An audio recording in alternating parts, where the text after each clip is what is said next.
Tiens, un mail de Steph. C'est quoi ce truc? On dirait un dessin animé, un jeu vidéo.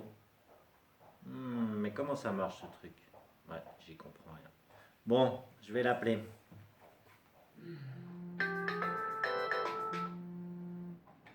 Allô? Ça va et toi? T'as reçu mon mail? Oui, justement, je t'appelle pour ça. C'est quoi ce truc, tableau trésor? J'ai rien compris. C'est un exerciceur. Un quoi? Un exerciceur. Les exerciceurs sont des dispositifs pédagogiques. Ils ont été conçus pour développer des compétences de base. Les exerciceurs sont préférentiellement des outils utiles pour entraîner des compétences très spécifiques qui mobilisent des automatismes. Ils peuvent donc être utilisés pour des séquences de renforcement cognitif, mais également comme simple environnement interactif. Et ça sert à quoi? Eh bien, au niveau des interactions intentionnelles, le concepteur d'un exerciceur va développer un cadre rigide plus ou moins fermé dans lequel l'élève se focalisera sur une tâche très précise. Le but principal étant de renforcer une compétence spécifique. On se trouve donc dans une activité cadrée où les tâches à exécuter sont souvent uniques. Ce cadre rigide n'empêche pas pour autant de développer un habillage de l'environnement le plus ludique possible pour essayer de stimuler l'intérêt de l'élève et ainsi potentialiser sa motivation qui est souvent faible dans ce type de tâches répétitives. Ok, et pourquoi tu me l'envoies à moi? Je compte sur toi pour l'utiliser dans ta classe avec tes élèves. Ok, ça marche. En fait, t'as créé un exerciceur et tu veux prendre mes élèves comme cobayes, c'est ça? En fait, c'est toi le cobaye. Tu me donnes vachement de boulot là. Le modèle TIPAC est un modèle qui sert à définir les différents types de connaissances à acquérir par un enseignant afin d'intégrer les technologies dans ses pratiques éducatives. Il se base sur 3 composantes fondamentales qui sont la technologie, la pédagogie et le contenu.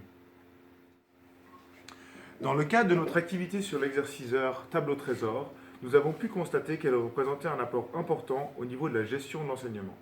En effet, il est possible pour l'enseignant de faire travailler de manière autonome les élèves sur le développement de compétences spécifiques, telles que les livrets, par exemple.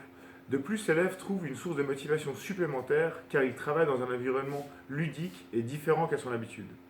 Enfin, il reçoit ses résultats directement, ce qui lui permet de répéter la tâche immédiatement pour s'améliorer et permet à l'enseignant de bénéficier d'un gain de temps sur les corrections.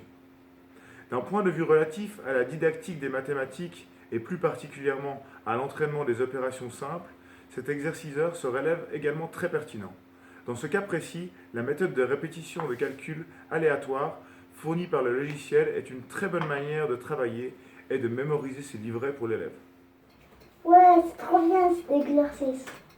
Ouais! Monsieur, j'ai tout réussi.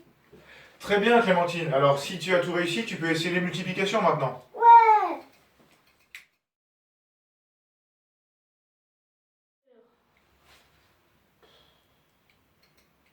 Oh là là, mais j'aime pas du tout.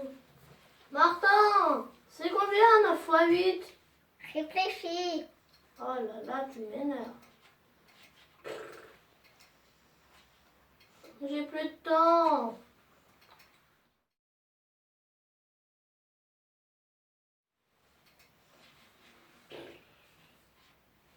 Alors Tim, ça avance cet exercice? Oui, très bien.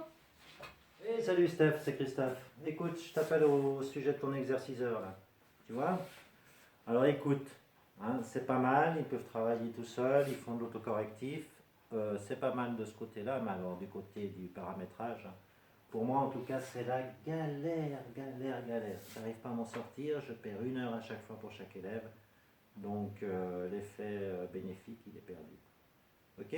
Christophe, est-ce que tu utiliserais cet exerciceur dans ta classe? Alors j'utiliserai cet exerciceur de façon ponctuelle plutôt que de façon quotidienne dans ma classe pour renforcer certaines compétences spécifiques, bien sûr.